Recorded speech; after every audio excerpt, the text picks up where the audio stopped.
ziar ñëpp Mohamed baal ma def ma ci kër gu mag gi te nga déplacé benn bi s'il te plaît dafa am lu ma gis léegi dama xamul ndax gis ngeen ko wala nu mu demee noonu maa ngi jégalu bu baax ci dog bi di nuyu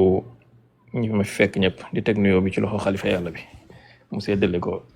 mindaa foon yi alors baa ñu ngi lay ziar lu bari delloo ziar bu baax a baax baal leen ma tuuti ma am lu ma leen tegal s'il vous plaît képp ku mu métti sa bopp nga jël paracétamol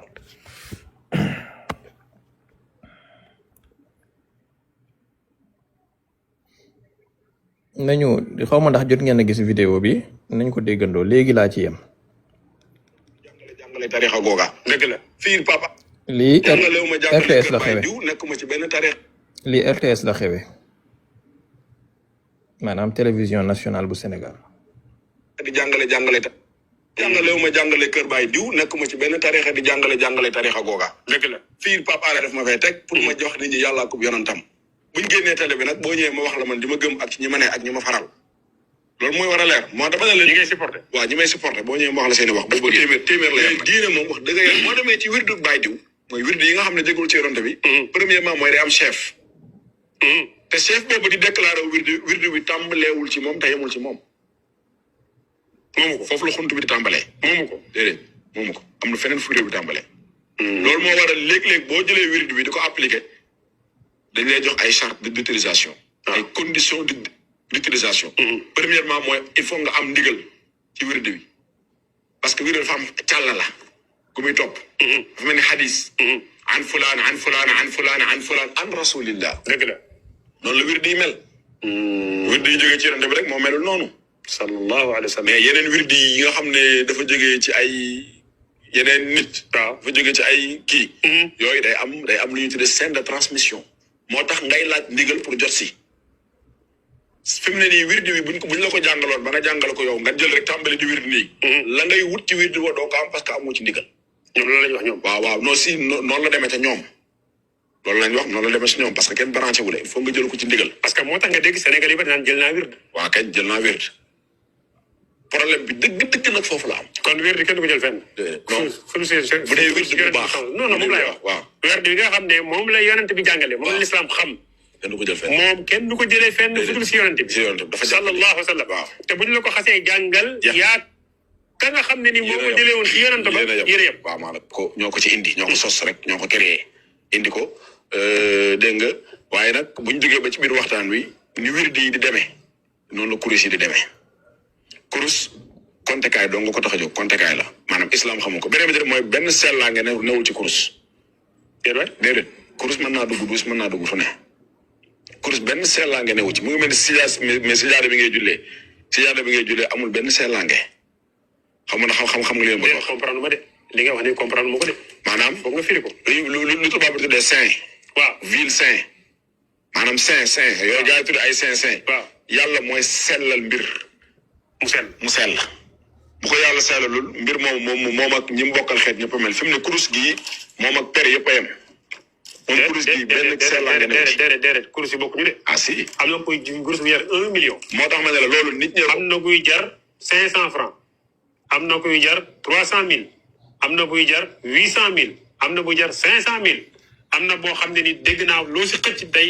dal léegi nag loolu laa lay wax boo xam ne nii moom mën ngaa ñaan si ba déwén du nangu yooyu foog nga leeral ko fi léegi nag loolu laa lay wax ne ñun ñoo ko waxtaane ba déggoo ko mais yàlla ko yonentam jàngale wuñ ko fenn waye nga ustaan loolu laa la wax loolu maag yow ko waxtaane ba déggoo ko keneen d'accord ci ay nit adhéré ci gëmloo ko ay nit ñu gëm ko ñooñu gëmloo ko ñeneen ñu gëm ko génération boobu gëmloo ko ñeneen ñu gëm ko suba bu subaa ñeneen ñu koy gëmloo ñeneen ñu gëm ko mais boo delloo ci yàlla ko yonentam bay wax ci diine muy valable moom waxuñ ci kurus ci dara lu fi waaye wax ci kurus yaa ko wax yaag say nit ñooñu gëm ko ñeneen ñëw gëm ko ñeneen gëm ko ngeen gëmloo ko ñeneen ñoom ñu gëm ko non si loolu moo am nee na ndaw ñi yore kurus moo gën ndaw ñi yore cigarette maa la ko wax de loolu dëgg la cigarette baaxul ah bon ça dépend rek déet Ibrahima waaw si ça dépend rek yow nga ne sax nga ne kurus Ibrahima bii daa kurus nga ne ma ne kurus gi dama dégg muy dégg kurus waaw daa kurus quoi ci diine waaw bokkul ci diine la wax waaw ma ne ko ndaw bi tee kurus waaw moo gën ndaw bi tee cigarette wala mu tee bijjeen waaw dëgg la de man moom ak ndaw lu mën ci wér waaw moom moo gën a téeméeri junni yoon looloo yorul dara. bu dee wér di ay turu jinne nag. non waxuma turu jinne. ah déet yow yaa wax lu mu mën a wér. waaw lu mu mën a wér waaw mais moom lu mu ko def waaw lu mu ko def dafa si bëri tey. waaw wér dafa bëri boo xamante ni yenn salaam jigul cër bi salaam salaam. waaw. te am na wér yoo xam ay dafa diine tey ñu ngi koy joxe ci dëkk bi. wér yoo xamante ni ñu ngi defar ay junni doomu aadama. jigul directement ci salaam. ci loo xamante ni jigul directement ci salaam te ay nit ñu ngi koy yor tey ci jëriñ di ci defaru. waaw. man dama fi mu ne tey dañoo war a encouragé jaamu yàlla ñu yor course dëgg la am na ñu koy yor pour ci def yeneen caaxaan mais tey je préfère que ay ndaw yor ko ci defaru ndax ñi ci defaru tey ñoo téeméeri junni yoon. jërëjëf am na ci jàpp mais ñi ci defaru ñoo téeméeri junni yoon. jërëjëf xalaat bi am na solo. xalaat bi am na solo jërëjëf sëriñ bi xalaat bi am na solo macha allah. Ibrahima kii indi na xalaat boobu solo ñu ngi koy jaajëfal. waaw ñu ngi koy jaajëfal parce que vraiment nee na ndaw ñi yore kurus moo gën ndaw ñi yore cigarette. maa la ko wax de. loolu dëgg la cigarette baaxul ah. bon ça dépend rek. ah déet Ibrahima. waaw si ça dépend rek. parce que man. daal laaj bi maa la ko wax. ñaari baat laa koy tontu. muy ban ak ban. bi si jiitu mooy lépp lu jëm ci xeetu lim. bu ëppee téeméer bàyyi ko wul ci njàngale diine njàngalum yàlla ko yonentam man loolu laay wax. loolu tekkiwul nag bu keneen def leneen de. moo xam ñaan nga ko tuddee moo xam zikr man ci télé laa toog di wax penc ma laay waxal. dëgg la boo ma fekkee sama kër xëy na may def leneen. maa ngi samay yëf yëfaan samay ruqu. waaw si. yow waaw man am naa ay zikr am naa ay wird boo ñëwee ma jàngal la ko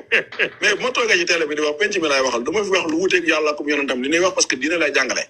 jàngale wu ma jàngale kër baay diw nekkuma ci benn tarixa di jàngale tarixa googa. dëgg la fii Pape Alé daf ma fay teg pour ma jox nit ñi yàlla comme yonentam buñ génnee télé bi nag boo ñëwee ma wax la man di ma gëm ak ñi ma ne ak ñi ma faral loolu mooy war a leer moo dama ne leen ñi ngay supporté waaw ñi may supporté boo ñëwee ma wax la seeni wax boo bëggee mais diine moom wax dëgg yàlla ci l'islam moom lim bu awram bu téeméer ci l'islam moom yonente te pare nga fu nekk nii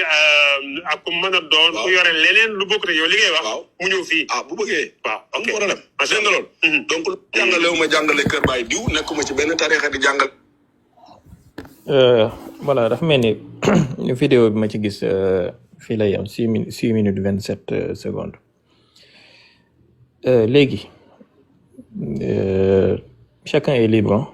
Chacun est libre de dire ce qu'il veut, chacun est libre de penser ce qu'il veut. Il faut juste savoir que gravité situation bi weesu na fi ko ñenn ñi bëgg a xoolee que ay affaire bi masala la lii bidaa la lii sunna la hadis bi ñëw na ndax am na ñoo xamante ne leer na ma ne suy wax ji di daanu automatiquement seen xel yaa ngi dem ci xaar ngi dem ubbi benn téere xool naka la ñuy tontoo mbir mi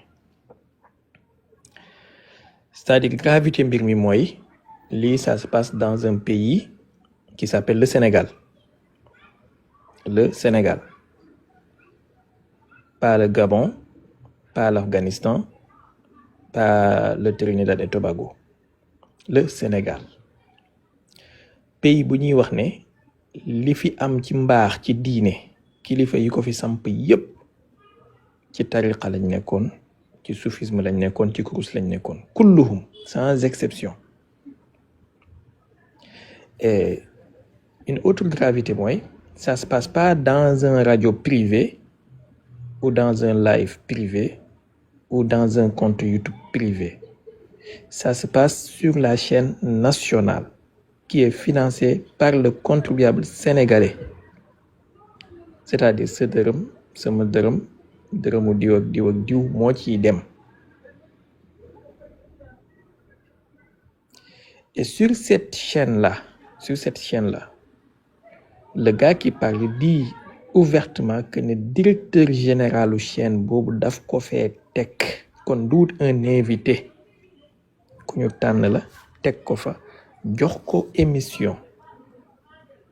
et une autre gravité mooy émission bi dañ ko jox ci heure boo xamante ne heure antenne la maanaam duut émission buy daw 4 heures du matin nga xam ne ndaw yëpp nelaw nañu wala mag ñëpp ñu ngi kii duut émission buy daw après minuit émission la buy daw en plein jour émission la buy daw heure boo xamante ne heure de grande audience la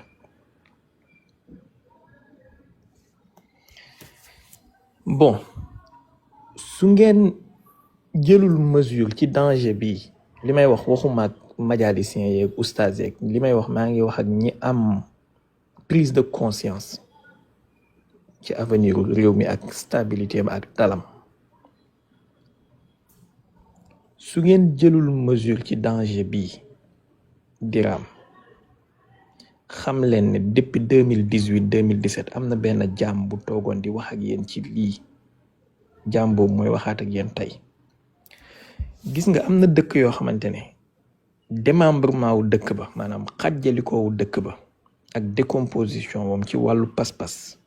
ci lii la commencé tey ci dëkk boobu ña ngay dóorantey fetal di sànnantey bomb di daggantey bopp di jàpp ay jigéen comme jaam. Suivez mon regard. C'est-à-dire waxuma kii wax moom mooy kan ak li muy def loolu beneen masala la waxuma ki ko invité moom mooy kan ak li muy wax loolu beneen masala la mais fan la ñu mën a toll ci Sénégal ba tey suñu télévision nationale ñi am pas-pas bi ñoom ñoo fa ëpp doole ñi nga xamante ne pas-pas bi ñu am mooy pas-pas bi samp diine ci Sénégal. keroog dégg naa Mouhamed di ko fi junjoon naa lu mel noonu ci koor gi maanaam dem nañu ba tey suñu soxlaa waxtaankat ci diine ci Sénégal un salafiste wahhabiste moom mooy woo ay sufiyanke contacté leen ne leen utal leen ma kan mooy ñëw représenté pour waxtaanee thème sàngam ci télé boo xamante ne à l'époque ña fa daan nekk mooy ñoom Oustaz Alioune Sànqe imam kan maa la muté keneen ku mel ni yow su bindaatee ma muté ko nekkuñu ci caaxaan te soo defaatee benn effort ma bloqué la. jamono di baax ña daan nekk ci télé boobu di wax mooy ñoom Oustaz Alioune Sànqe ñoom imam Sànqe ak ñoom imam Moustapha Gueye ak ñu mel ni ñoom tey ñu ngi leen remplacer ak ñoo xamante ne nii ay waxuma ci wàllu xam-xam beeg yooyu dañ ne dañuy def ruqiya ak yooyu di leen xam nañ ne ruqiya bi mbubb la rek waaye dañuy joxe saafara dañuy joxe cuuraay dañuy joxe lépp ay xërëmkat lañ au vrai sens du terme may leen ma bu leen ma dagg s'il vous plaît ay xërëmkat lañ au vrai sens du terme yuy mbubboo diine di tuddoo diine ne dañuy tuddoo sunna wu yonent bi sallallahu alayhi wa sallam te jegewuñu ko ñu mën a xool réew mu mel ni Sénégal nga taxaw fi di dénigrer façon yu mel nii ci anam bii nga koy defee maanaam mën a wax ouvertement que kurus amut sellange ñi ne la cigarette baaxul nga naan ça dépend nga xam ne moom ñi defar cigarette ci boppam ñoo lay bindal ne abus dangereux pour la santé. léegi nag chacun est libre de faire ce qu'il veut maanaam su leen neexee waxuma la ay wahhabiste salafiste nañ invité bouddhiste yi ci réew mi ñu jox leen télé bi ñu diriger ko su leen neexee nañ fal I don't know nañ jël chef bouddhiste yi wala chef Boko Haram ñu jox ko mu diriger RTS. yéenay choisir Sénégal ñooy choisir ñiy jiite Sénégal ñooy choisir ministre yeeg DG yeeg ñoom ñooy choisir peuple bi itam ñoom ñooy choisir su fekkee lii lañu bëgg xayroon nañ continuer ci lii. waaye nañu xam ne képp ku am benn xam-xam ci li ñuy tuddee jeu d'échec ak planification xamal ne c'est un train qui est déjà mis en marche et puis train boobu noonu à long terme fi muy dem mooy yow mi nga xamante ne pas-pas bi nga am ñi ko sos ñoom ñoo samp lépp luy mbaax ci Sénégal tu vas te limiter seulement et uniquement ci ay conférence ak ay live ñoom ñi nga xamante ne ñoo ñëw pour déloger la fi ils vont s'accaparer des universités des télévisions nationales des radios et toutes les instances dirigeantes je dis bien toutes les instances dirigeantes parce que commencé nañ ko déjà ci porte-parole gouvernement wala ministre de communication comprendre ku leen méthode bi ba léegi ministre communication xam ne communication mooy seul ministère boo xamante ne du xëy 24 heures te waxul mooy li ëpp solo daanaka wala bokk na ci li ëpp solo ci kii gouvernement. Télévision nationale comprendre gu leen ba léegi pas télévision people. À bon entendeur salaamaaleykum. Artu naa leen 2018 artu naa leen 2017 artu naa leen 2020 artu naa leen 2026 ku nekk na def lu ko neex. nit ñi dañoo nekk di nelaw mais di ngeen yeewu par la force. damaa bëgg ngeen jox Seydi Ali Seydi Ali Abdou da ngay wax yow dafa mel ne yaa ngi dugg ci lu côté boo maîtriser wul quoi les côté bi may waxee mooy Cheikh Baye def naa moom lay waxal Cheikh Baye maa ngi lay ziare bu baax côté bi nga ñëwee léegi nii dama maa ngi doon déglu ci suuf quoi maa ngi doon déglu mais maa ngi doon tooñaale Ousmane Fall moom dama koy tooñ quoi akada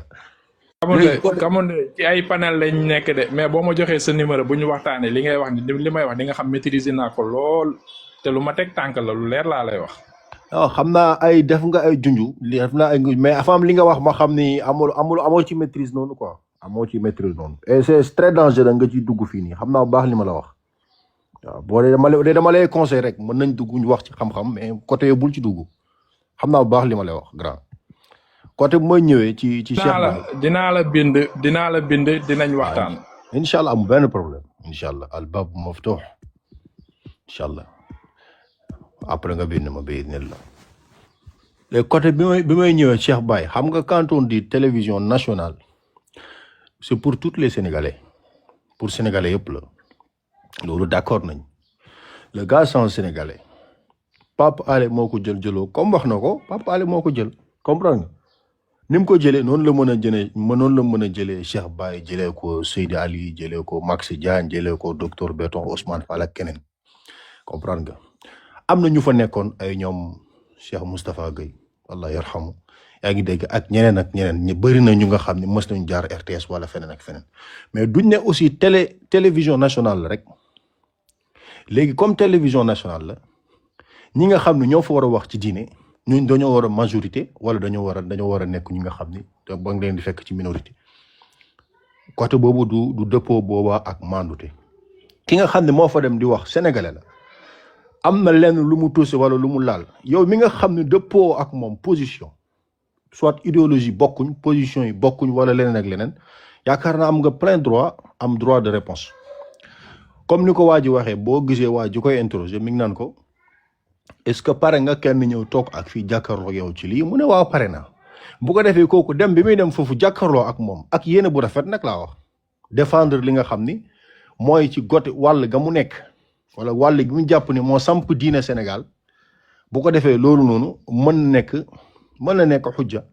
lay bu nga xam ne ni dina leeral comprendre nga d'abord ci moom def na responsabilité am beneen côté bi ñi nga xam ni daj nañ ci loolu noonu bu ko defee moom mu leeral comme dafa jàpp ni loolu mooy dëgg te benn dëgg nag moo am ñaar amut comprendre nga yaani benn dëgg amul mais ñaar amul.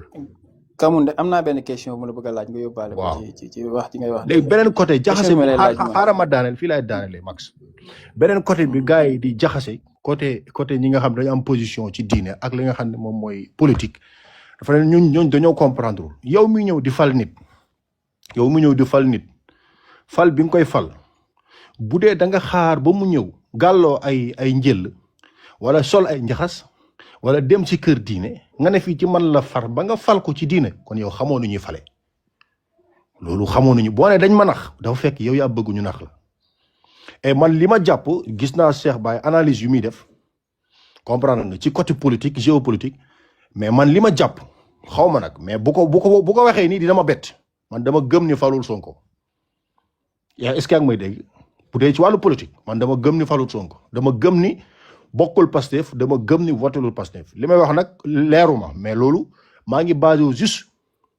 ci niveau bi muy waxee ci li nga xam ne mooy wàllu politique ko conscient doo fal man boobu nag man ci politique lay waxee bu doon nag nit ki day sukkandiku ci mbirum diine pour fal politicien du mës a fal kenn du mës a fal picc waaw la ñuy def yëpp dara de pouge ak diine Sonko Jomaayoo ñoom ñëpp a ci yam képp nag ku foog ni da ngay góorgóorlu ci diine yaa ngi naan ahlu sunna nga yaa ngi naan comme ni ngeen koy wooyee wahabi ak ila axiri ba ne xaaral ma fal diw mii ndax diine yow irhabi nga gën a jege que ki nga xam ne dafay iltizam ci li nga xam ne moom mooy diine iltizam ci sunna yi demee noonu moom nga gën a jege parce que daaraay diine nekku ci démocratie mënoo ci génnee diine laïcité mënoo ci génnee diine lépp taaxut la waaw léegi taaxut googu nag dañ cee lottu ñun lott biñ ci lott moo tax ñu war a wommatu ci kawam ci li nga xam ne dafay am darura ki nga xam ne dara duñu ci fekk bi duni nag ñu dugg ci baab yi nga xam ne ni suñ diine mën na fari ci léegi ñi nga xam ne mooy ay waay fippu taxaw ne waaw lii du fi am dañuy teg fi charia ila axiri ñooñu nag ñooñu mën nañ leen considérer comme ay bandi ñooñu ay yàqkat la duñ leen bàyyi baax na salaam ñooñu duñ leen bàyyi yaa ngi dégg ñooñu duñ leen bàyyi te duñu noppi it ci ñoom ak nuñ leen mënti tuddee ak fépp fu ñu wax ni fa lañ bokk ak ku ñu mënti doon moo tax ba ci mbokk mee doon dugg sànq ma ne ko côté boobu bàyyil côté boobu muy yow di man képp kuñ ci gis côté yooyu ngay taxaw na da ngay def loolu kooku fitna moom lay nekk di chemin te bu mën na commencer duñu xam fu mu yem léegi ñoom ñi créé terrorisme boobu noonu maa ngi jóy ko ci tur bi muy les occidentaux ñoom ñu ko créé def ko loolu ñoom dañoo am phobie boobu mu traumatiser leen raison pour laquelle luñ gis lu nduroog loolu rek ñu teel a jug diaboliser def lu nekk waaye nekkuñu lu ñuy cautionner ak côté bu mu mënti bokk nag waaye lu ñuy xeex la di ko dajji fu ñu mënti toll fii ku li zamani no makan waaw côté boobu daal laa doon wax waaye Sonko fa mu bokk ak kii moom ku ko ci fal boobu yaa xamul wala nga def erreur waaw. bu dee def nekk andi sunna it man loolu laa jàpp mooy dëgg man loolu. Kamunde waxoo ñu fa mu bokk de waxoo ñu ki tudd doomam waxoo ñu bi ngeen di campagne li ngeen doon wax de. dugal Ousmane Sonko dama lay waxal Ousmane Sonko may ma waxal la tuuti Ousmane Sonko dama lay waxal tuuti ci Sonko muy Ousmane Sonko. léegi Kamunde mën ngaa muy Alioune Sall ñu jox kii mu Seydi. waaw d'accord muy Ousmane du jeex ci gouvernement bi muy Ousmane ma mën naa yem ci moom kot waxuma la sax ñu naan ay ku tudd doomam wala ku nangam doomam ma ne si jàkk jooju la doon jàngee matin midi soir bu demul woon liggéey ci biir jàkk ji la ëpp lu mu doon passé temps soxnaam doon jàngee si jàkk ji seen kër doxoon ñeenti koñ juste ci côté jàkk ji amul doom bu mu juddule du Suaybu du ñeneen ñi si tegu lu dul ne Galaaju ci boppam moom moo leen tudd c'est normal imaamam la moo ko jàngal est-ce que comprendre moo ko jàngal soxnaam dinduwul kol bi xaw na ko gàttal tuuti waaye dinduwul kol bi damay ñaan yàlla mu saxal ko mu dëgëral ko loolu ci côté diine la ko Galaaju jàngal. oui Max mais diine la ko jàngal Galaaju lan lay jàngale lu dul diine Galaaju lu muy jàngale lu dul diine yow da ngaa yaakaar ne ci li ngay xalaat man ci laa nekk akama so rek li ngay xalaat noonu man damay laaj rek Kamunde va continuer Galaaju ci jàngale diine la nekk depuis jugeem Ndofane ñëw Sénégal ñëw Dakar fii ci njàngale diine la nekk ca Alfala nekk fa élève ba ni mu fay nekkee directeur ci njàngale diine la nekk et si la nekk ba tey ji may wax ak yow yaa ngi dégg. léegi boo daanelee nga jox Seydi Ali. loolu la ma la Mouhamed laaj rek du ma lay wax ku tudd doom nit mën na bokk fu nekk keneen ñëw tudd doom mais nekkul a mbirum tudd doom waaw mais dafay góorgóorlu directement ci li nga xam ne moom mooy diine Ousmane Sonko di góorgóorlu ci sunna léegi duggam politique nag loolu amaana jëlee na ko lu nekk moo ko yóbbee ci takk ay njël ak ila axiri leneen ak leneen wala di dem di sol ay njaxas ak yooyu politique moo ko yóbbee li ngay wax noonu demeewul noonu waa joxal Seydi Ali mu dem man li ngay wax man yow da ngay politique man politique wu ma man yow bokkuñ léegi yow joxal kii joxal Seydi Ali kooku bakkan lay waxee man waxewuma bakkan lu ma maîtriser joxal Seydi Ali loolu nga jàpp rek parce que yow tamit noonu nga mel moo tax nga xalaat voilà bu ngeen di xeexal waxaa bi moo ngi noonu lu ma leen waxoon dara du sotti de parce que parloo rek kii naan bu ko kenn farati yàlla mooy fale de waaye asbaa bi nag peut-être nit ñi mën nañ ko def bu ñëpp meloon ni ma noom du falu. maa ngi lay nuyu bu baax Serigne Cheikh Baye maa ngi lay fay nuyu bon Max comme dafa interpellé Cheikh Baye direct est-ce que du ma bàyyi Cheikh Baye ñëw ci loolu ba pare may soog a wax bu dee. d'accord merci beaucoup. waaw bismillah Cheikh Baye mën naa ñëwaat. merci léegi Kamunde maa ngi lay fay nuyoo di la ziar li ma doon wax man bañ naa ko ba gravité mbir mi dugguma ci wàllu ay masala bi muy nangam ak wala dafa am lu ma seen muy ñëw. La réalité mooy bu ñu jëlee proportion wahhabiste yi ci Sénégal matuñu 1% matuñu ko maanaam wahhabiste yi même ñi dul jullit ñoo leen ëpp ci Sénégal. Et par conséquent boo gisee ñoom ñiy teg seeni stratégie comme ni ko juif yi di tegee pour contrôler yu kii yi nga xamante ne moom mooy secteur névralgique yi ci réew mi war nga alerter bu fekkee xam nga ñoom pas-pas bi nga xamante ne moom la ñuy doxee ci lépp luñ dem ba am doole. Man je parle ci moyen ak long terme pas à court terme. jëlal xaaral ma jox la quelques exemples. Chrétiens yi ñoo ëpp wahhabiste ci Sénégal may nañ leen émission ci RTS amuñu benn problème ci loolu buñ ñëwee seen diine seen jàngale diine la ñuy wax duñu attaqué kenn duñu gaaruwaale kenn duñu tooñ kenn par dimanche ñu wax seen kii dem seen yoon. wahhabiste yi su fekkoon noonu la ñuy def ñëw jëf seen jàngale def seen kii dem seen yoon konoon mën nañoo bañ a am ak ñoom problème wala boog ñenn ñi ci ñun mën nañoo bañ a am ak ñoom problème man c'est pas encore sûr xëy na bu boobaa mën naa ci am objection mais ñenn ñi mën nañoo bañ a am ak ñoom problème. mais mbir mi mooy dangaa ñëw basé wu sa jàngale ci tooñ ay nit ak ci attaqué ay nit ak ci def ay références yoo xamante ne fa muy jëmee nit ñi mooy extrémisme. ndax imaginel tey xale bi la gëm dëkk ak waajuram muy téye kurus nga dem ba gëmloo ko ne kurusam boobu baaxul amul benn njëriñ mu gis waajuram boobu di ko téye mu ngi jàpp ne waajuram boobu ci ay caaxaan la nekk maanaam yaa ngi def la déconstruction de ce qui faisait notre socle social. lii mooy problème bi. Même les chrétiens ne font pas ça au Sénégal. beneen bi mooy ñi nga xamante ne ñoom ñooy jiite mbir yi te di doxal agenda boobu noonu xoolal tey RTS màggal Touba bi passé ki ñu yebal pour muy def plateau yi c'est un wahhabiste au détriment des mourides yi nga xamante ne ñoom ñoo nekk ci RTS bëri fa lool. Qu'est-ce que cela veut dire c'est maanaam c'est une première boo xamante ne su continuer imaginel nga jël benn Kamundé nga xam ne au moins xëy na ku am yaati daal la nga yebal ko màggal Touba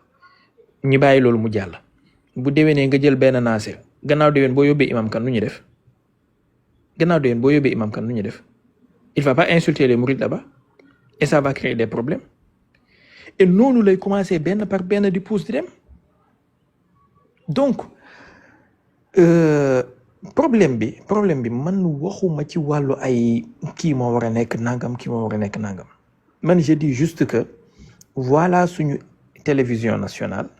voilà li fiy xew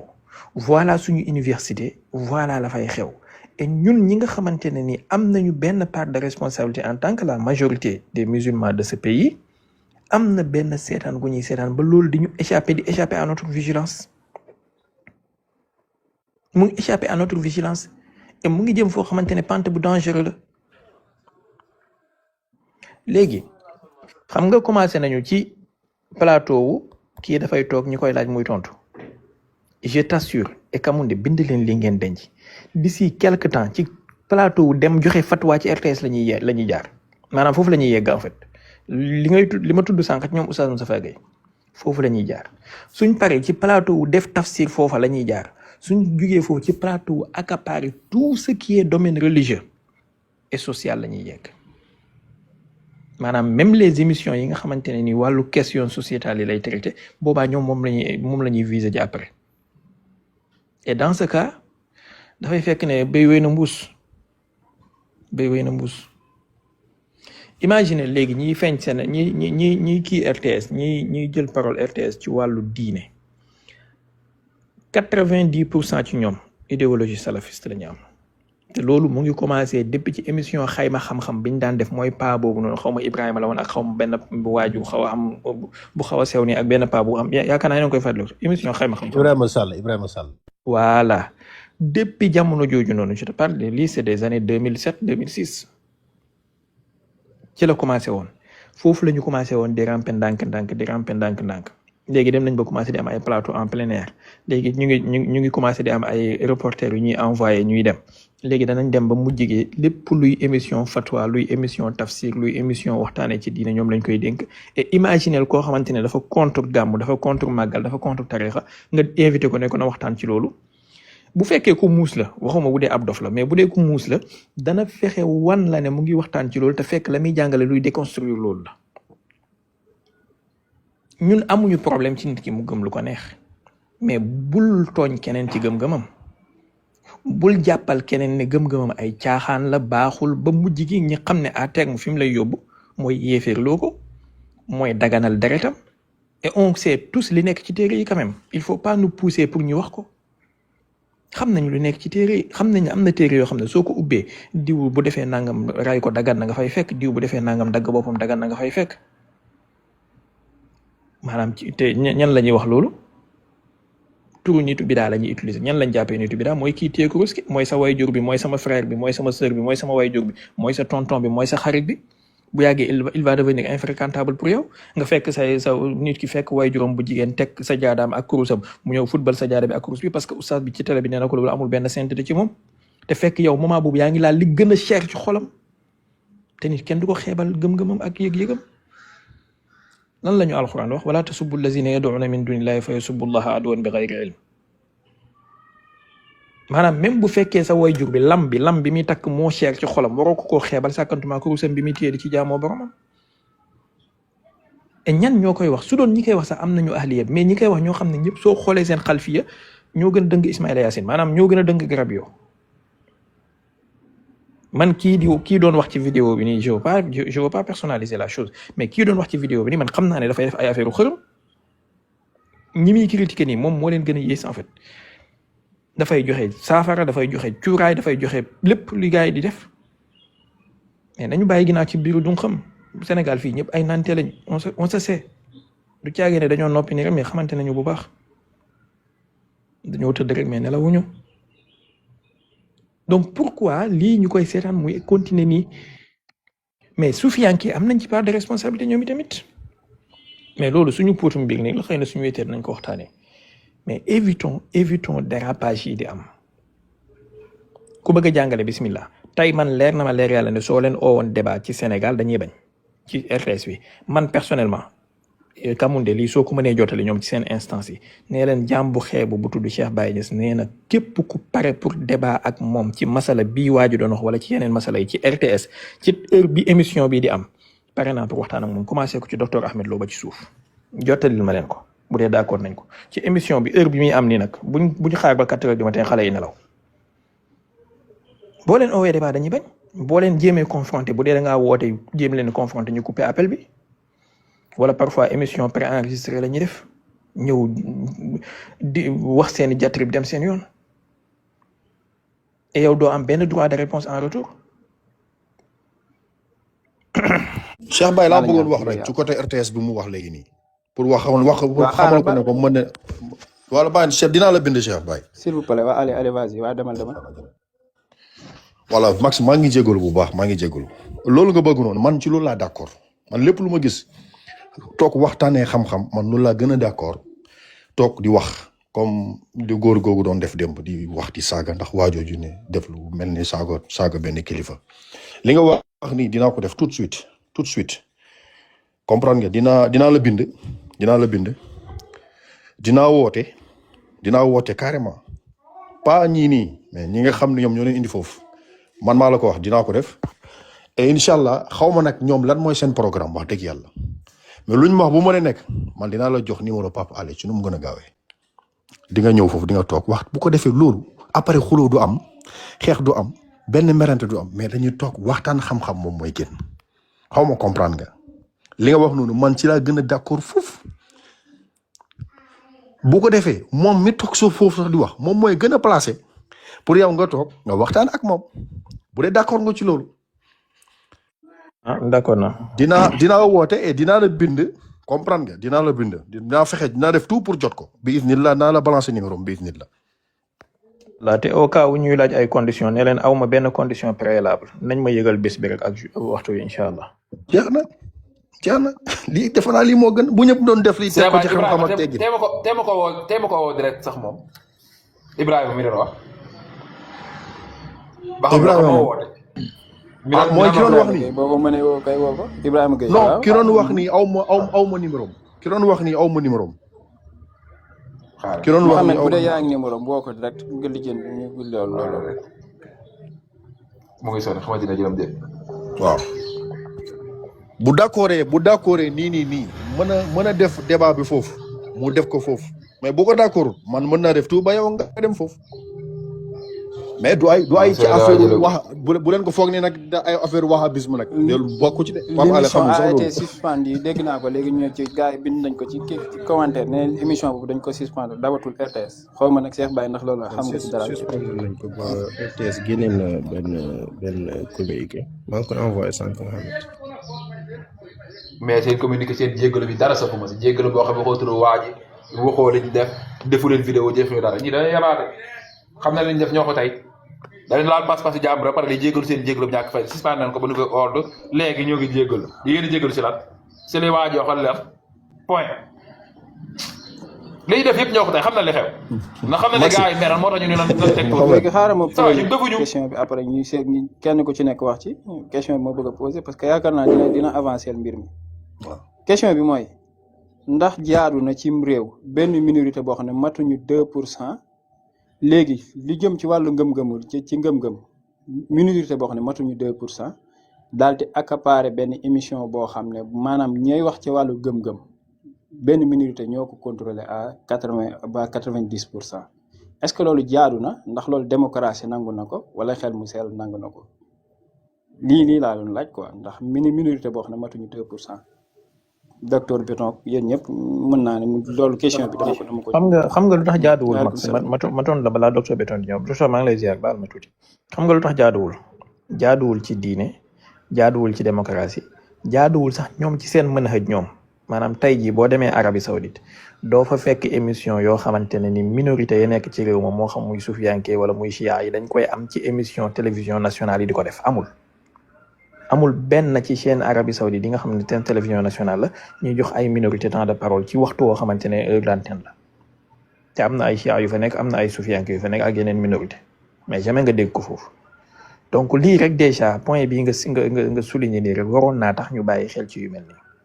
surtout avec des manières tentaculaires yi nga xamante ne ñiy def émission bi moom lañ koy waxee. abonné leen tey aimé di partager di participer di envoyer ay cœur